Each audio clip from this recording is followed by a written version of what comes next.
everyone to Odysseys, Ithaca writers on exile, wandering, and searching for home. I'm Jonathan Miller, chair of the board of Ithaca City of Asylum, and I am thrilled that you are here with us tonight.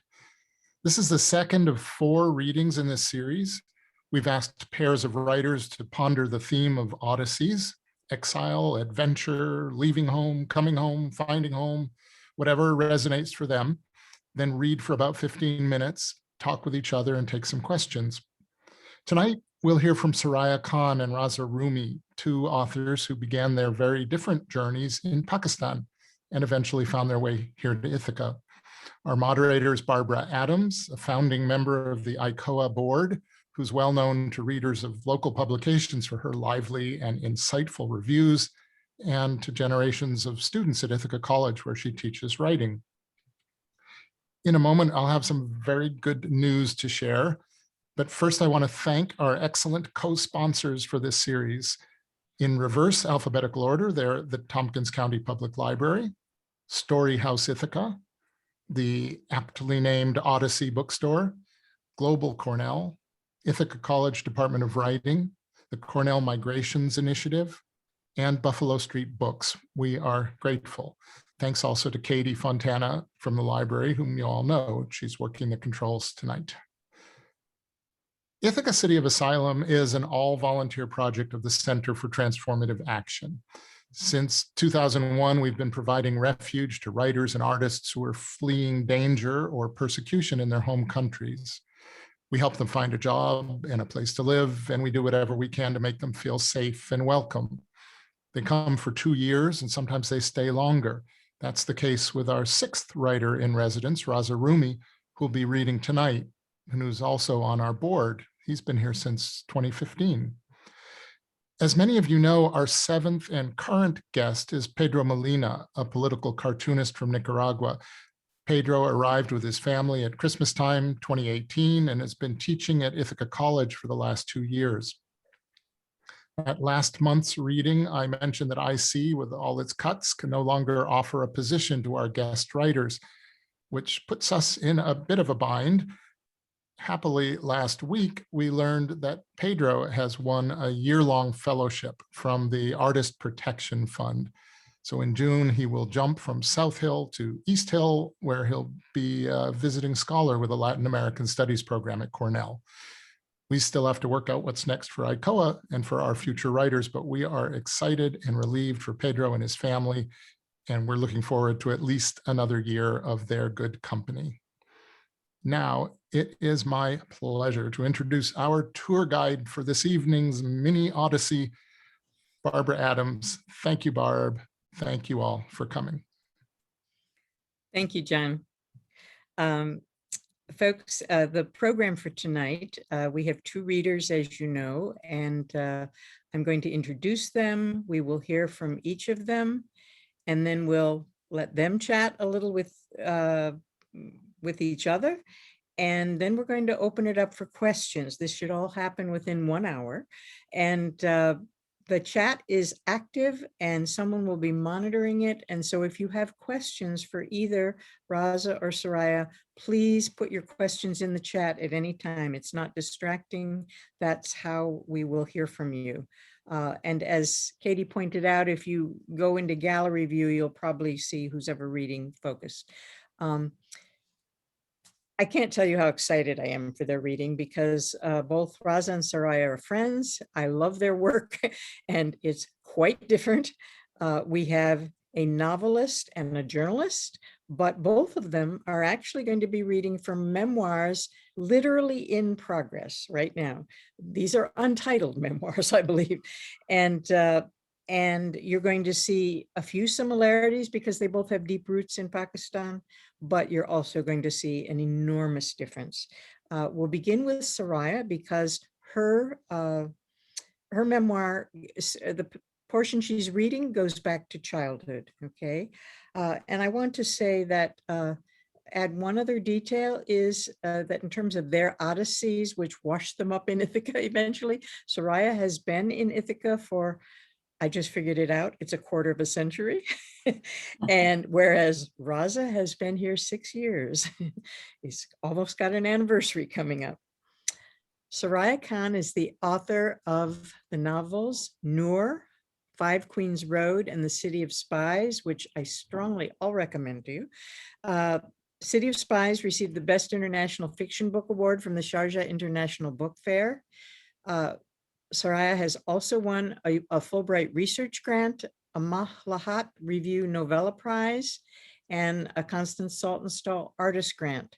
She has published her work in Guernica, Long Reads, North American Review, the Kenyan Review, the Journal of Narrative Politics, and several other publications. The memoir that she'll be reading from is about many things, among them her relationship with her mother. So Sorayya, would you like to begin? Thank you so much, Barbara, for that lovely introduction. And thank you to John, David, and to Katie for making the event possible. And of course, thank you to all of you who are joining us this evening.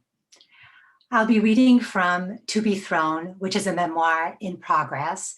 It's a memoir that I describe of loss and rediscovery that centers on a mother-daughter relationship and a mixed heritage. It's also set in several cities across the world, but I'll be reading 3 excerpts, scenes, from a section that is set in Islamabad in the 1970s. Islamabad, too, begins with a house. It is my first memory of Islamabad, my beginning of the place. It is not where we will live when we move to Pakistan from Vienna in June of 1972, but it is the house my father insists on building in the 1960s, imagining exactly such a move. I'm 7 or 8 during that December visit and wearing a new red dress when my father lines up the 3 of us for a photograph. He has posed us in front of the unfinished house, and behind him, as he handles the camera, I can see the sky above the Margala Hills. The house has walls, but no roof, and there's nothing on either side or behind it. It's an island, as if the land coughed it up half-made. All of us, the city, the house, the mother, the father, and their 3 children, are frozen in a moment of becoming. Islamabad was still young, like us, when my father moved us there a few years later when I was 10, and it already had ghosts. Pakistan had a new leader, Zulfikar Ali Bhutto, but the country had just lost a war and half its land mass when Bangladesh was born. Although the war was fought 1,000 miles away in what was East Pakistan, there were signs of it in the capital. Streets and houses rose up daily in the rush to build a capital on the empty plain, but not far from where we lived was an older house whose work halted midway. A manual concrete mixer stuck out of its side and a half balcony hung from the wreck. Bushes filled holes where windows ought to have been.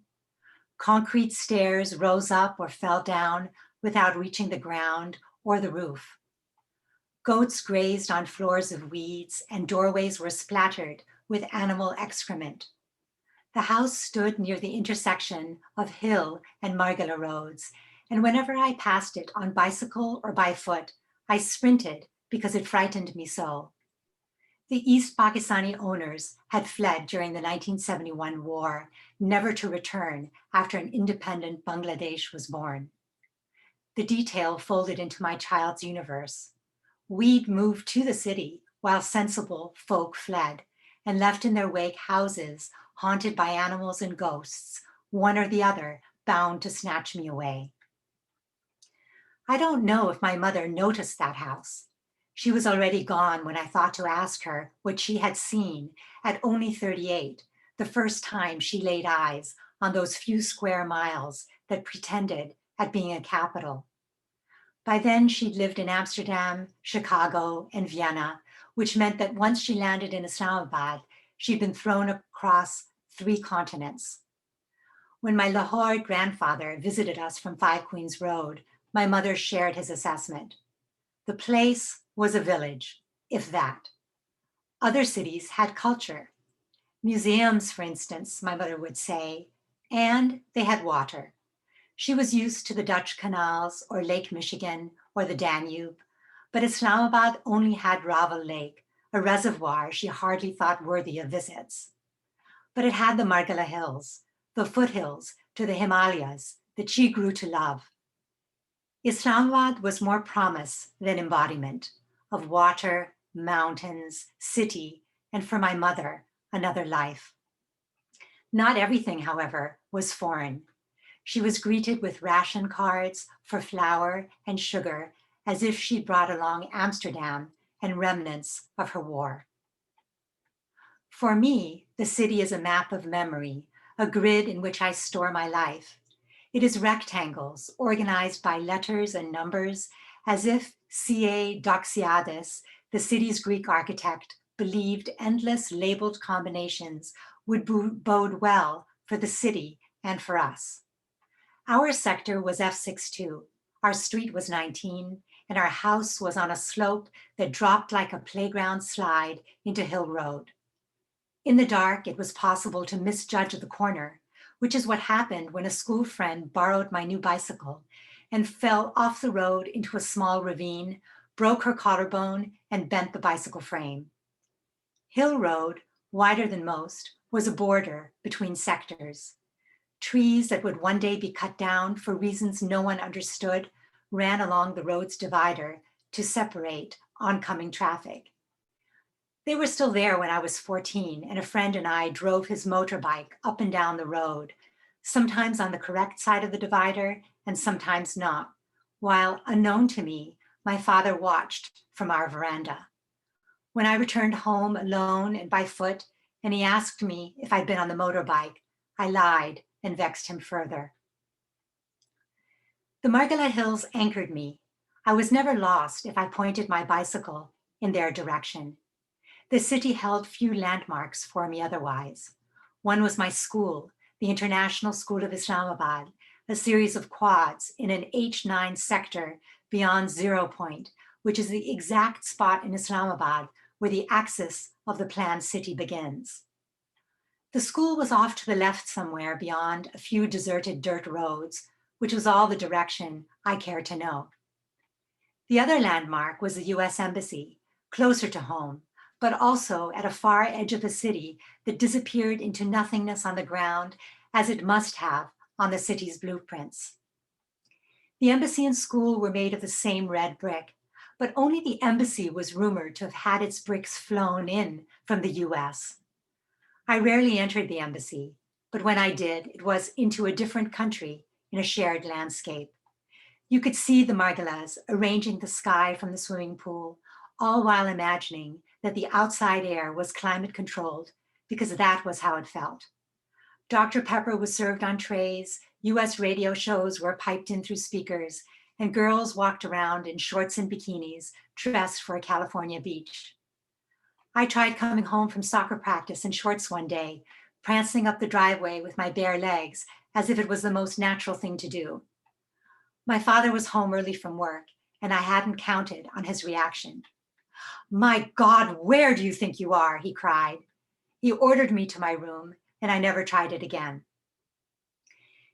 It's not that your shorts are too short or there is anything wrong with bare legs, but there are certain things here that we just don't do in public, my Dutch mother gently reasoned, as if she'd always understood this.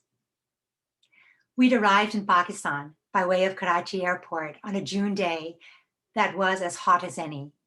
My father was late meeting us, a harbinger for how little time he would have for his family in those early days. Committed more to his country than his family, my mother would soon complain of my father's long work hours. After being apart for months, he wrapped us in signature bear hugs, squeezing us until we couldn't breathe. But he limited his greeting for my mother to a smile, which is all he dared do publicly. She would never forgive him and would recount what she'd said to him from her hospital bed a few weeks before her death. "What is this place," she fumed, "that you cannot embrace the mother of your children in front of others?" This place was Islamabad, where much of me begins. A few months after our arrival, without giving anyone notice, my mother buys a painting. She is wearing her favorite dress, a batik that is all shades of brown with a trail of square buttons she will save when the fabric is worn through. She drives alone from Islamabad to Rawalpindi, where there is an exhibit of Pakistani painters in the art galleries. The name is generous because in the Civil Lines neighborhood, which was built by the British in the garrison town, the art galleries looks like a house.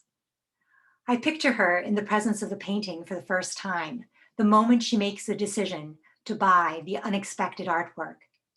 She observes it from a distance and quickly stands within reach. I imagine her overwhelmed with a desire to sink into the kaleidoscope of luminous color, the way she must have dreamed in those early years of plunging into my father's world. From the moment she sees it, she believes it is what it is not, a calligraphic rendering of the Shahada. She, like all converts, recited the Shahada when she became Muslim and married my father. There is no God but Allah, and Muhammad is his messenger, the principal tenet of Islam holds. She is compelled to buy a painting by an unfamiliar artist without consulting my father. She is still wearing the dress when my father returns late from the office, and she claps her hands together and tells him what she has done. He looks at her worriedly when she says she spent the household money on it, but when it arrives the next day, he receives it with delight, and her joy doubles. When the painting is hung, it is like nothing else in our home. The entirety is a wild palette of color, full of what the artist's son will one day describe to me as Indian yellow and olive green, and my favorite, cobalt blue. Texture unfurls throughout, as if a brush has rested too long pulling paint and a child has pressed wooden stamps into wet oils. It is modern, I remember thinking, and nothing like us. Afterwards, whenever my mother was asked about the painting which lit up our living room, she would repeat the Shahada. La ilaha illallah. Don't you see it? She would say to a guest, jumping up to stand beside it and sweeping her arms alongside the dance of bold brush strokes. My father, ever patient with her exuberance, saw it as well.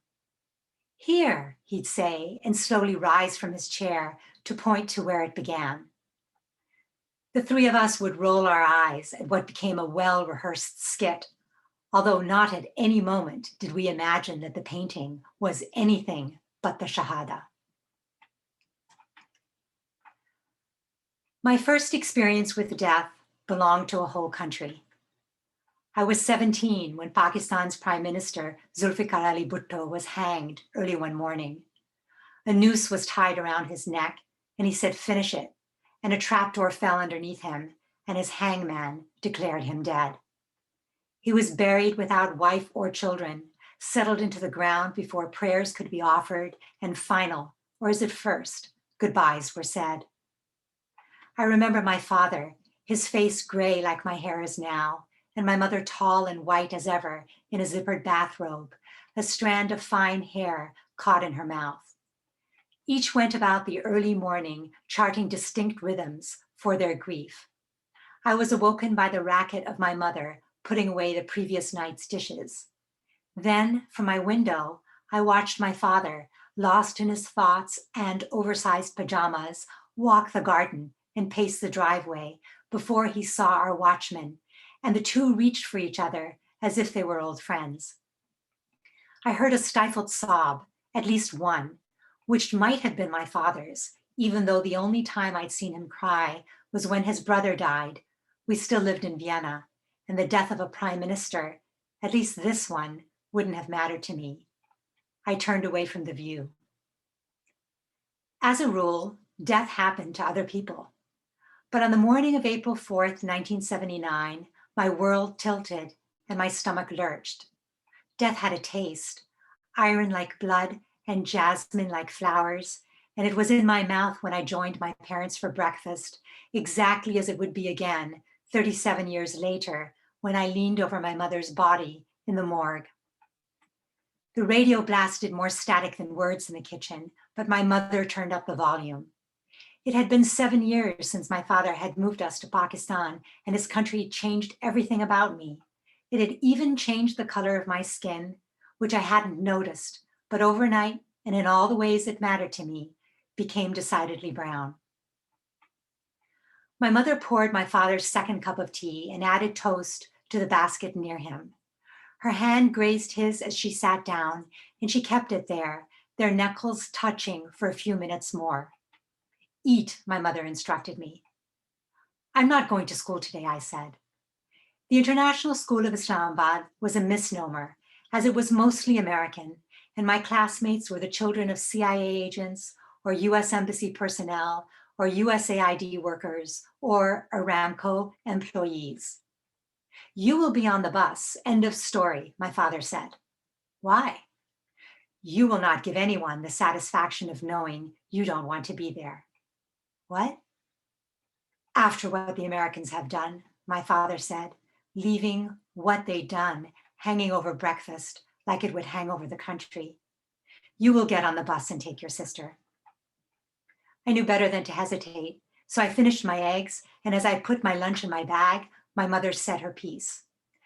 I will not live here under that criminal, she said, because no one in our family needed the name of the criminal, the general who'd overthrown the prime minister with US assent and effectively sentenced him to death. Living under the Germans was one thing, living under a murderer is another.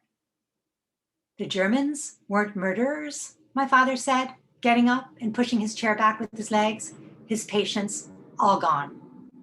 You know precisely what I mean, my mother muttered as he left. Bhutto's son, Shanawaz, had graduated from our school by then, as had my brother. Begum Bhutto, the prime minister's wife, spoke at their graduation. Glamorous in a sari, my mother equally regal in her own. Shah, as we called him, was young and handsome, and years earlier, when I thought myself still a child, he'd picked me up and tossed me in the air, my pigtails slapping his face. I'm going to marry you one day, he joked, and I giggled. I thought of Shah on the bus ride the morning we heard the news, what it meant for your father to go from the breakfast table to a hastily dug grave with a 2-year jail stay in between, time enough, I knew, to write, if I am assassinated, and for abscesses the size of golf balls to rot his jaws. Bhutto's death would haunt me for years afterwards. I carried it with me like a secret to my small college in a corner of Pennsylvania, because there no one seemed to know anything at all about Pakistan or the dead prime minister, and this made the magnitude of the death more curious. How could it be the subject of a country's surveillance and invisible to its citizens? Now, when I look back upon it, I imagine the death propelled me to graduate school, where I tried to make sense of what 1979 meant to the world and not just to me. Over time, the sounds of a body falling and a neck snapping, alive in my imagination as if I'd been in that dank room, slowly receded, as details often do. When I became a mother, I remembered it again. The date meant nothing when I went into labor, but the next day, flush with hormones and new life a day old, and with my father holding Kamal in his arms and the April 4th New York Times perched on the windowsill, I remembered, grateful for the day that separated my baby from that death anniversary. Thank you.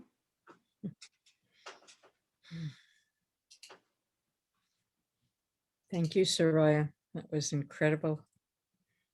Thank you, Barb. Thank you. I'd like to introduce our second reader, Raza Rumi. Raza, as you may know, is the director of the Park Center for Independent Media at Ithaca College. He's held that position since 2018. He's also visiting faculty at the Cornell Institute for Public Affairs. He's a working journalist, a policy consultant, and he's been a former television host, or he is a former television host. He's written several books: Delhi by Heart, Impressions of a Pakistani Traveler; The Fractious Path, Pakistan's Democratic Transition; Identity, Faith, and Conflict, and Being Pakistani, Society, Culture, and the Arts. He also co-edited a volume of essays entitled Rethinking Pakistan that was published this past year, I believe.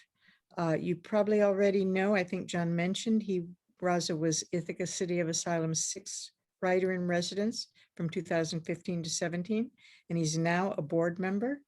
And he is going to bring us up to the near present with his memoir about coming to Ithaca. Thank you, Barbara, and thank you, Jonathan and ICOA. As Barbara mentioned, these are parts of of work in progress, so they are disjointed and at certain junctures. So please do forgive me for that. So I'll start. On a splendid fall day, I arrived in Ithaca with a teenage son and truckload of boxes and suitcases filled with remnants of past lives. The downtown was dotted by charming, decaying homes with sinking porches, creaky doors, and overused staircases. During my earlier rushed visit, I had identified an apartment in one such house from the mid-19th century, which evidently had not been touched since the builders completed it. Having lived in colonial bungalows built by the British in my home country, Pakistan, I found this landscape not all too foreign. My landlord was a professor of English at a local college and taught Shakespeare. In most British colonies, like the country of my birth, teaching Shakespeare remains an elemental feature of good education. The second floor apartment had a shared entrance, and after climbing wooden stairs, you faced another door leading inside. Old houses here have been retrofitted to create independent units. Box by box, we spent the next few hours moving our stuff into the new lodging. I had chosen this apartment due to the large windows in almost every room that overlooked the main street with huge trees, as if they had been planted to windows in the mind. I was relieved to be back to the trees after years of living in densely populated capitals of Asia, where trees have been replaced by concrete and breathing smog is almost akin to a predetermined fate. But that day, the apartment had no power. Apparently, I had to furnish some paperwork for the utility company, which the landlord's representative had not clarified. He tersely informed me that power supply would not be back until the next day. So the first day in Ithaca was not uneventful. Panicked at the prospect of spending the night in darkness with half-opened boxes scattered all around, I started searching for hotels that we could easily walk to. This is how we discovered the Argos Inn, a gently restored old building and converted into a boutique hotel and bar, and now a landmark of modern Ithaca. This historic structure was once the Cowdrey mansion built for the Ithaca village president, but underwent many a transition over the century. The Victorian interiors of the Argos Inn were also recognizable, as I had grown up in the colonial parts of my native Lahore. My school and many other public buildings were constructed during the 19th century. The narrow staircase and the deliberately recreated interiors also reminded me of the atmosphere permeating the stories we read as children. Such old dwellings sometimes were home to anguished spirits and wandering ghosts. The ghosts from the unsettled past are my neighbors, for I have lived with them for years now in downtown Ithaca. The official history of the town, much like the history of the United States, that does not acknowledge that the town and landmarks such as Cornell were built by displacing Native Americans, often through violence-backed treaties. After more than a century of its existence, Cornell finally acknowledged that the university was erected on indigenous lands, but still has to concede that displaced American Indian groups funded its early development. I learned all of this later. I haven't stopped thinking about the ancestors of the Cayuga Nation. That night, however, I was far removed from the travails of the Cayuga people, more concerned about tackling my own story of dispossession and voluntary exile. I had left my home country more than a year earlier after an assassination attempt on my life that left my driver dead. My writings and commentaries on television had angered religious extremists and the state. The response to my views was a spray of bullets on my car. I had survived and decided to move to the US with my kids. But I carried with me the ghost of the one who had died in that attack. In one of the unopened boxes in the Geneva Street apartment was my survivor's guilt, ready to surface anytime. I knew that there was no fix, but it would have to start with forgiving myself. Finding work, meaningful vocation, parenting as a single father, and the search for a home had left me little time to even brood, let alone scream at my situation. Survivors face the double burden of endurance and existence. The former impels you to embrace and celebrate the latter. This is why the birch and oak trees outside my windows of new home, which I saw perish and then renew amid Ithaca's intense seasons, became my natural companions. 6 weeks before I'd moved to Ithaca, I'd been contacted by a community group devoted to providing sanctuary for exiled artists to consider being a writer in residence within the community and Ithaca College. I knew nothing about Ithaca except that Cornell University was located there. I wanted to visit and contemplate the possibility of living in a small town. On August 15th, 2015, I disembarked a short-line bus at the decrepit State Street bus station. Because there was no direct service from Washington, D.C., this was a 10-hour trip. Ithaca in summer is astoundingly picturesque, the time when trees are bursting with dozens of shades of green.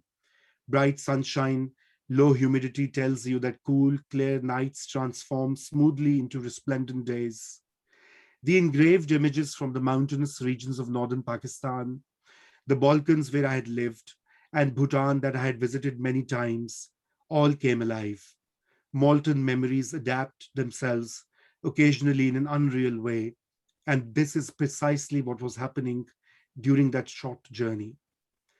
The group that hosted me represented a small fraction of the local community, but were quite extraordinary for their progressive worldview. Though they were mostly white, except an Asian couple, I did not have to explain my otherness. Eager to engage with the international and well-traveled themselves, they were politically correct, amiable, but thankfully not woke, as I'd gathered in DC and New York City that year. During that sojourn, I met the poet who chaired the writing department at Ithaca College, professors who later became my friends, and writers, poets, and artists who just lived in Ithaca. Many people I've met over the years came to study or be with their partners. Their degrees were completed or terminated. Relationships fizzled out, but they stayed on. Ithaca attracts those outside the mainstream or in search of a community that would accept their uniqueness. Activism thrives in such spaces, and soon after moving, I discerned that Ithaca might be hosting the highest number of do-good activists in per capita terms. A memorable soiree during that first visit took place at the scenic house of Alison Lurie and Edward Harver, a couple who were both accomplished writers and had traveled across the globe. Edward had spent time in India and had written quite a bit on his travels, including an entire book on folk tales. I was acquainted with Alison's work. Years earlier, I had read an extremely witty and quirky short story of hers in one of the American literature compilations. On that glorious August day, we sat on their deck, overlooking a large garden with a pond, and chit-chatted. I was both a subject to be introduced and a prospective project too, but this is not what I was thinking then. I was aching deep inside that every gesture of compassion functioned as a raindrop on my scorched self. The attentive conversations and the random natters now seemed blurred by the sensations of the benevolent sun and the gentle breeze that wafted through the afternoon hours. I had been in the US for a little over a year and had no idea what to do next with my tattered life. The uprootedness and the strangeness in a foreign land. That afternoon revealed a little pathway. Within the next few weeks, I'd accepted the offer, packed my bags, and was inventing yet another home on a leafy corner of tree-lined Geneva Street with low-hanging electric wires and cracked sidewalks. Setting up homes can be deceptive, as I learned the hard way. Before moving to Ithaca, I had changed homes thrice in 1 year, and the preceding decade was no less unsettling. I had been shifting from place to place, home to home, and paid a heavy price for making my own personal and professional choices. As I organized my little study with a large bay window and a plummeting floor, I counted the number of addresses I had changed. This was my 12th home in a decade. Suddenly, all the images of rooms that were painted, porches renovated, and plants left behind emerged from nowhere. Memories keep on knocking your doors until you let them in. I was growing used to living in competing, contravening, and overlapping worlds. The present in a small North American town, the several yesterdays in other places, crisscrossed an innermost world, scarred by trauma, ready to return anytime. The almost schizophrenic nature of this experience was recognizable as the self. I was learning to negotiate the numerous worlds and navigating several territories of the mind. Now Ithaca was entering the list as the new terrain. A new rhythm was in the making. Visits to Dewitt Middle School, where my son found a community and was going to forge new bonds with other teens and their families. Odd ones in a predominantly white neighborhood. Additions to the ever-growing lists of acquaintances who were helpful in taking me around to shop. Walks to the Green Star Cooperative for groceries, readings at the Buffalo Street Books, and of course, preparations to immerse in the Ithaca College community. As the international scholar in residence at the honors program, which was being dismantled in 2020, I succeeded a Sri Lankan lawyer and journalist who was fondly remembered by everyone. I had to wait for the contract as the work authorization by the mammoth bureaucracy of the United States Citizen and Immigration Services took its time in processing the request. By the time the leaves were changing colors, my employment card arrived and I formally became part of the campus on the southern hillside of Ithaca. Another season marked yet another transition. I was placed in a delightfully bright office in the Muller Faculty Center. Mercifully, I wasn't expected to teach during that fall semester, so there was time to design courses that I would introduce in the honors program, as well as the journalism department. This gave me time to explore the college campus surrounded by natural beauty that was rudely disrupted by the dreary architectural styles of mid-20th century. As the tree in front of my house started to shed leaves, I also ventured to feel my own branches and roots, stark, bare, and raw, stripped down to the bone, living along a thin sliver of what I could bear. So many parts of my older self seemed unrecognizable. The Sufis hold that the self is like a mirror that needs to be polished as a spiritual quest. It is not that I didn't like my older self, but it had gathered too much grief. Handling the parts you want to forget is not easy. This was the time when I finally encountered my aloneness. This reckoning was just the beginning. It was a gray, wet, and frosty November day when ongoing protests swelled up on Ithaca College campus. A large number of students were lying on damp pavements in what they termed as die-in protest against the college president. This had followed a solidarity walkout when protesting students abandoned classes and walked towards the Freedom Rock, a little landmark on the campus.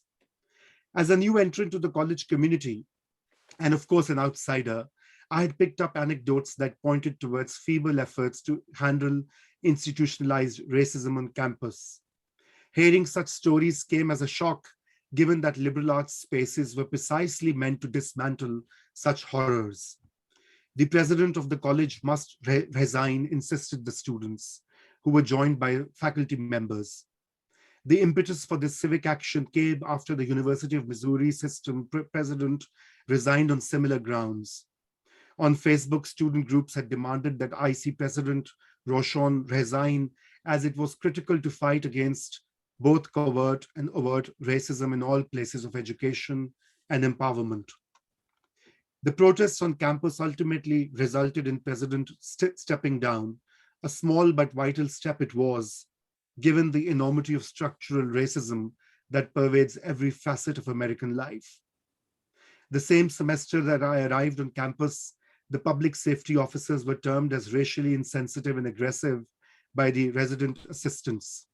An officer holding a BB gun had said, I quote, "If I saw someone with this, I would shoot them." These remarks were made despite the public outburst at the 2014 killing of Tamir Rice, the 12-year-old boy, by Cleveland police while wielding a BB gun. Another trigger for the student uprising was the shocking video where a super rich investor and an alumnus of the college addressed an alumna of color as the savage. There had been other incidents too, nothing unusual given the tragic history of the US and its ongoing struggle against its past. Whiteness is what defines America, as well as the source of its woes. Ithaca is predominantly a white town, though this is a community that can easily be classified as liberal and in some cases progressive too. But outside the bubble town, the reality hits you with rural decline, visible signs of poverty, and even underdevelopment. It took me years to figure out the contradictions of where I lived, but the journey has been more than that of a brown-skinned observer. Only 13% of full-time faculty at Ithaca College were non-white, and 1/5 of the student population was from that neatly packaged label Alana, African, Latino, Asian, and Native American. Efforts to increase the diversity are ongoing, but there's too much tokenism. Inserting Black and brown bodies in a system of power set by the privileged is more performative than remedial. Discussions on campus and even within the community often mention race and gender, but underplay class. A hallmark of the liberal worldview is celebrating tokenism as some structural transformation. A year later, when I started to teach at Cornell, a similar organizing and allocation of privilege accosted me at the doors. Engaging with the liberal arts in practice was nothing short of an eye-opener. The curricula, knowledge production, and distribution were Eurocentric, and even in an avowedly liberal environment, much of the instruction was US-centric. Fair enough, I told myself, as I'd grown up in a made-up nation state too, where the dominant objects of national security, nation building, and the military-industrial nexus underwrite almost every aspect of public affairs. At the margins are the otherized, invisible individuals and groups that remain, at best, irritants to the national project. Ithaca College succeeded in getting rid of a racially insensitive president, but this was a foreboding of what was brewing in the US and to some extent the world, crass xenophobia. There were times in the succeeding months when I questioned my children's future as a Muslim ban, a wall, and denigration of migrants were echoing in the public domain. And a year later, the US was going to elect an unembarrassed racist as its president. The soft power of the US projected abroad skillfully hides these fault lines. But I had arrived here at a peculiar moment. In 2014, shortly after I entered the US, the murder of Michael Brown, an 18-year-old Black man killed by a police officer in Ferguson, sparked a countrywide protest and cementing of Black Lives Matter movement. Brown, like many other young Black men, was unarmed. I must confess that I did not face any overt form of racist prejudice anywhere. It is only with time that I started detecting the odd microaggressions, the unwitting displays of American exceptionalism, and sometimes insularity in everyday conversations. That fall, I was also discovering the downtown, sometimes for daily walks for mapping solitude in my daily schedule, and on other occasions attempting to locate historic sites, the gorges, scenic walks with autumnal hues, and even the places where Nabokov had once lived. Traversing the downtown was not too difficult, as it is literally as big as a life-size map flung open.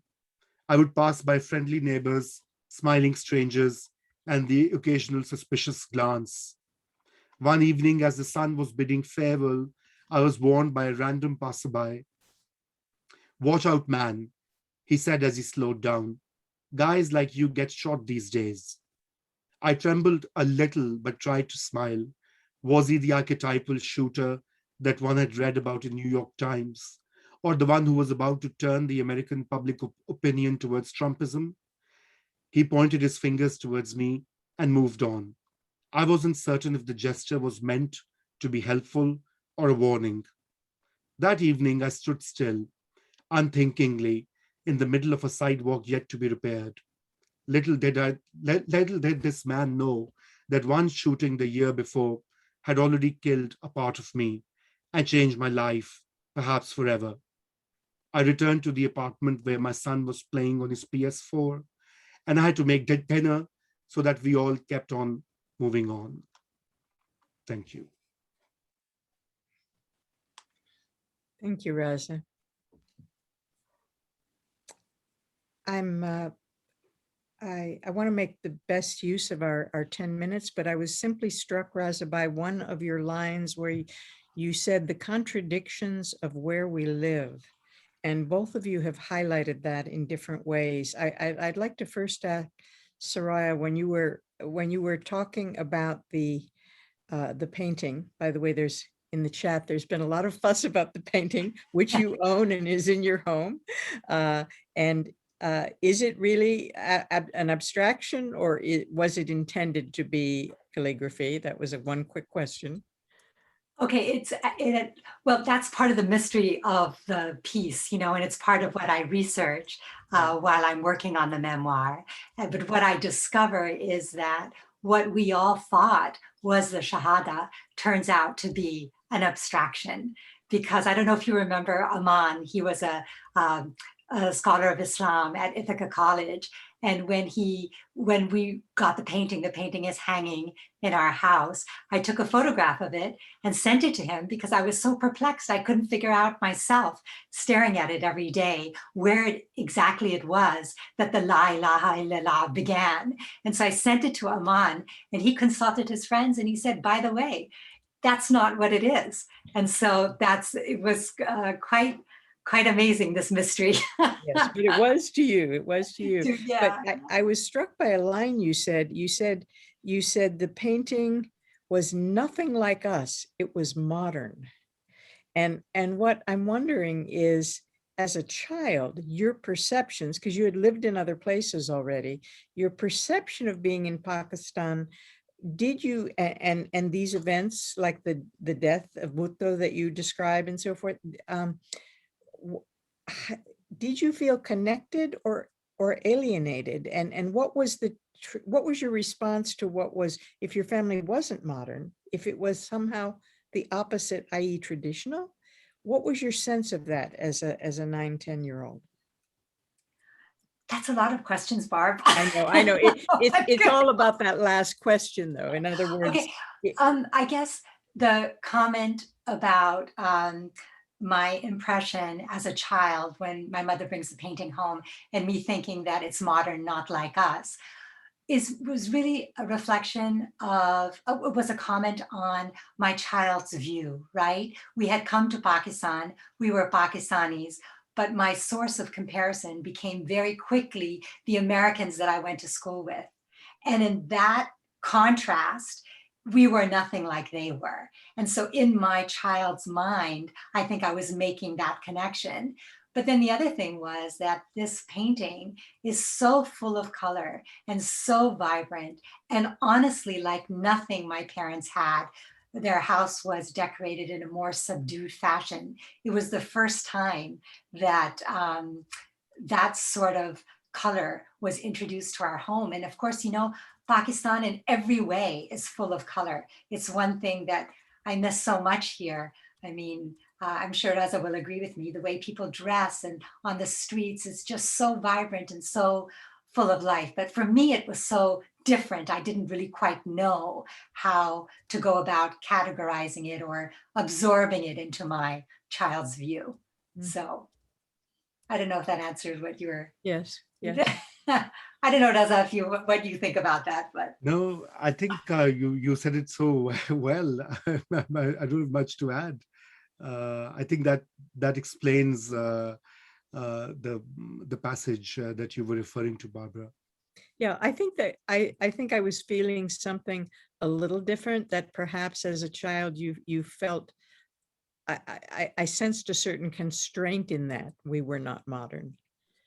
And again, that tension. I actually, because we're short on time, I would like to leap to a question from, there have been many questions put in the chat, but this one I think would be of interest to you both, from Jawed Hussein Qureshi. Both of you talk about memories, life-changing formative events, trauma, and migration or movement connected to Pakistan. How does this color your thinking about contemporary Pakistan, both the politics and the people? Raza, do you want to start? I think I draw a lot on memory, and so obviously some of the memories are precise. Some we make them up as we go along. Some reshape themselves. So I guess it is what I've been trying to achieve through this process of writing is actually also question myself and question my own memories, because obviously they are colored and they are impacted by events and where you are. And so moving to Ithaca and being here and and in that particular year, what I just read was the year 2015 and the fall season mainly.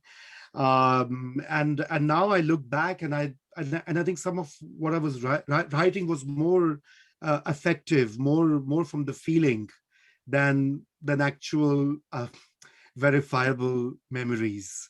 So in a way, it's more of an inner journey that I'm interested in this exploration of where I have moved from what point to the other point, and imbibing the atmosphere and the surroundings in that personal evolution.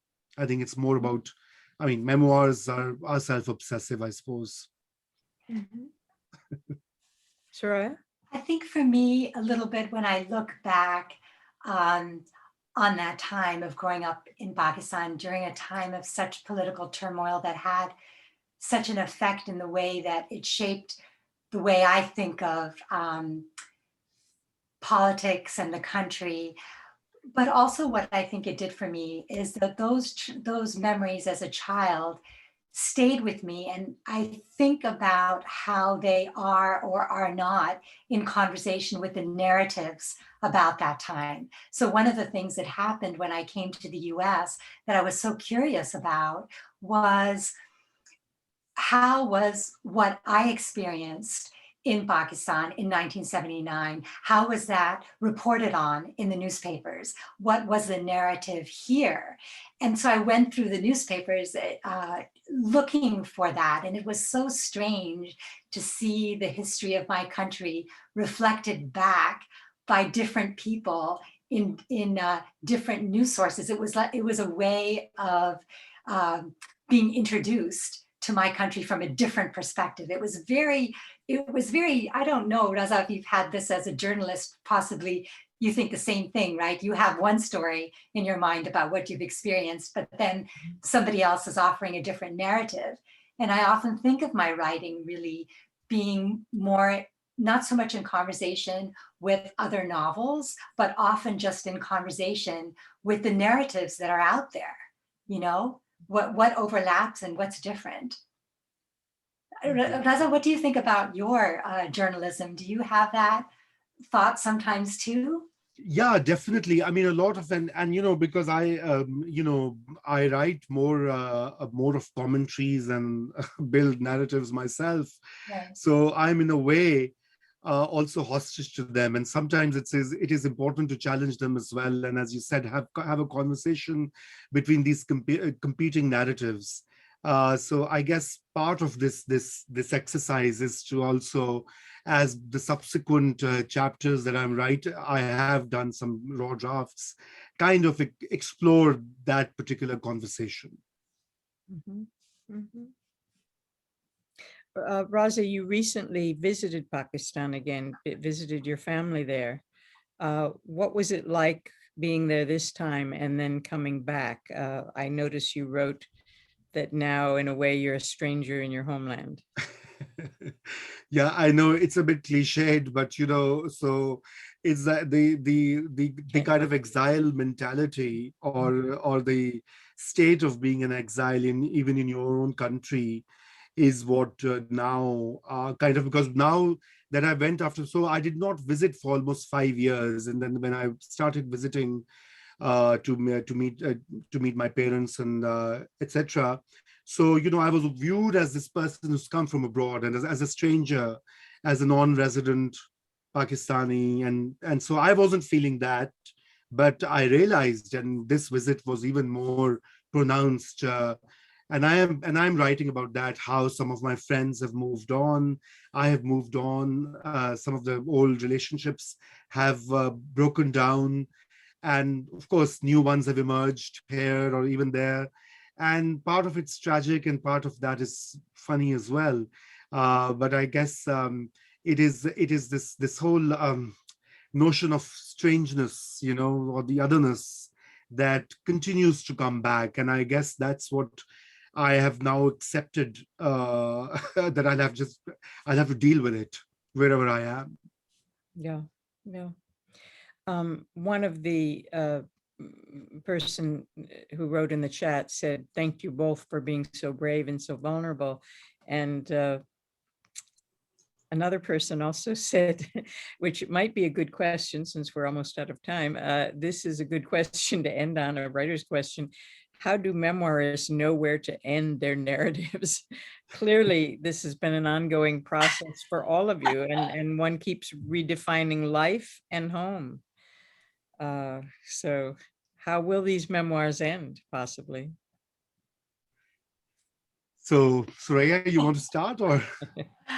Well, I mean, I think that figuring out where to end any piece of narrative can be tricky. But the best advice that I ever got was from a writing teacher who told me that whenever you get to where you think your narrative arc concludes, you just write a little bit longer past that moment. And then you know for sure if you need to write more or whether you need to backtrack and go back to where your initial stopping point was. But like all writing, I think it's just a question of revision and drafts and everything, just the writerly craft work, the work that you have to put into it to figure out what the narrative arc is, where it begins, where it ends. Mm-hmm. I don't know, Raza, what do you think? I fully agree with you. I mean, that's the advice I also received when I was put in touch with a number of writers. And but I guess for me, I just want to add that I have been actually treating, I mean, I've been writing over the years, in the past 3-4 years, small bits here and there. And for me, it's been just a kind of, I don't know, an indulgence as a process of healing, and confronting myself and my trauma. So writing was, I mean, I really never had an ambition to create a book out of this, except that I have so much of writing now that I guess might as well do something with it. So, this reading came as a great opportunity, that I gathered bits and pieces here and there, and created this narrative. So I guess Afia Zia's question is a very, very important question.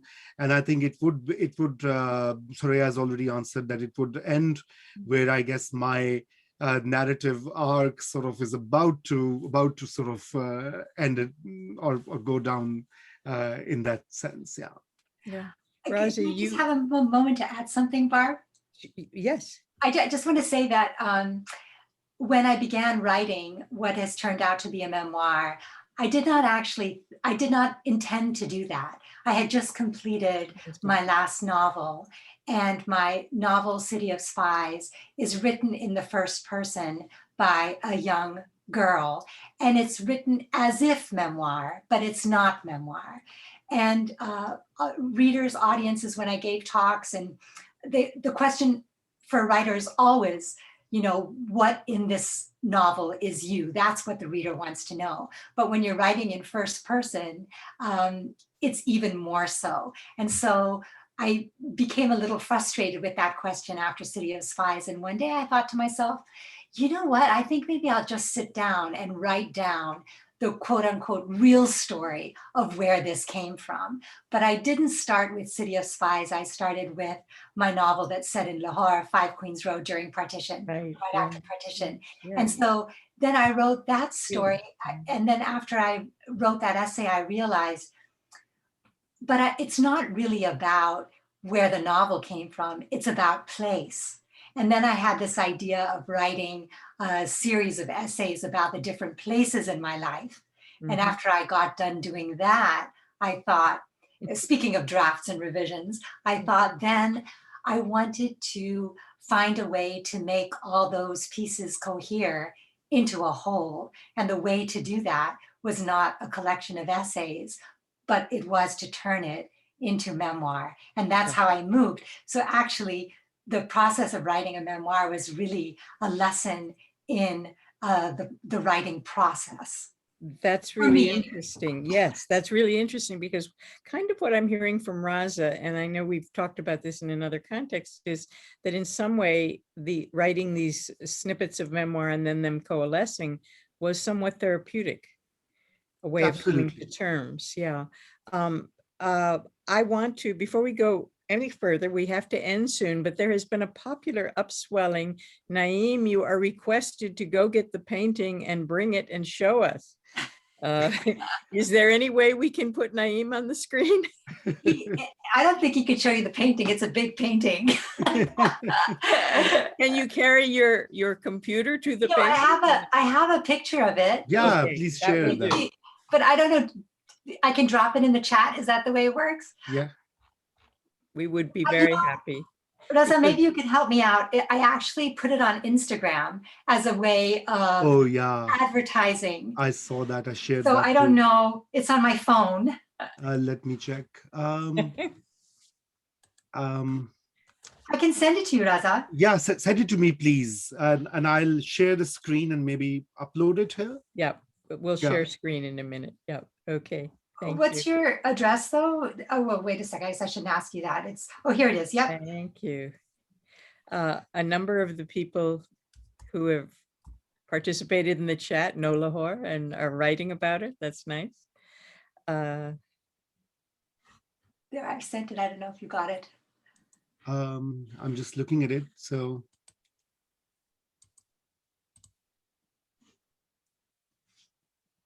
Okay. We'll get there. While we are waiting for it to upload, I just want to mention to everyone that I hope you will join us again on Tuesday, April 13th at 7. Our next reading in this series, Balzina Mort and Raul Palma will be reading, but we will send everyone an announcement as well, I'm sure. Right. So, have you got the painting? Yes, I have it, and I'm just trying to download it. I think Carla is saying you need to be made a host to share your screen. That's right, and I think I am. I can share the screen, hopefully. Okay. So let's try. Speaking of place, one of the things while you're looking for it, I noticed in much of Raza's other passages of his work is the presence of nature in Ithaca and the healing effect that has had. That's been something that you haven't taken for granted and you've really sought it out. Yes, thank you for pointing that out. And I think that I mean, I alluded in this part that I read this evening, but it's quite a central theme of what I'm writing. Recourse to nature, and how actually it helped me, and it's still helping me. So I'm quite happy about that. I never imagined I'd be saying this 5, 6, 7 years ago when I came to Ithaca, but I am okay. Okay, I think I can share the screen now. I hope it is visible. Ooh, That's it. do you know the artist? Yes, Pakistani artist. But someone asked his name, that or her name. That's You can see it on the bottom there. It's a Gulji, but It's a from a long time ago, from the very beginning of his career, yeah, early along. beautiful, beautiful. Oh, And Gulji is a really, I mean, he passed away a few years ago, but he's like one of the great painters, contemporary painters of Pakistan. Most of his work is in calligraphy, and that's what this painting also has. But it's kind of a more abstract expression of that. So Yeah. it is a unique one. So I Raza, think- when I was doing the research for this painting, I was able to speak to Gulji's son, Amin Gulji, who's Wow. also, an artist. And so I was asking him about, well, like, what was his father thinking when he painted this? And he was explaining to me that this is what's considered his father's gestural stage. It's like the embodiment of his physicality, the way he's making the brush strokes and all. But the interesting thing is that, of course, right after this, Gulji did move into doing actual calligraphy, right? So it was easy Very to interesting. mistake one for the other, Very interesting. So, yeah. Thank you. Listen, thank you so much for sharing that. We're going to run out of time. So I want to thank both of you enormously, and I recommend everyone to read their books, and thank you all for coming tonight. It's been a real pleasure. Thank you both, Raza, Sorayya. Thank you very much.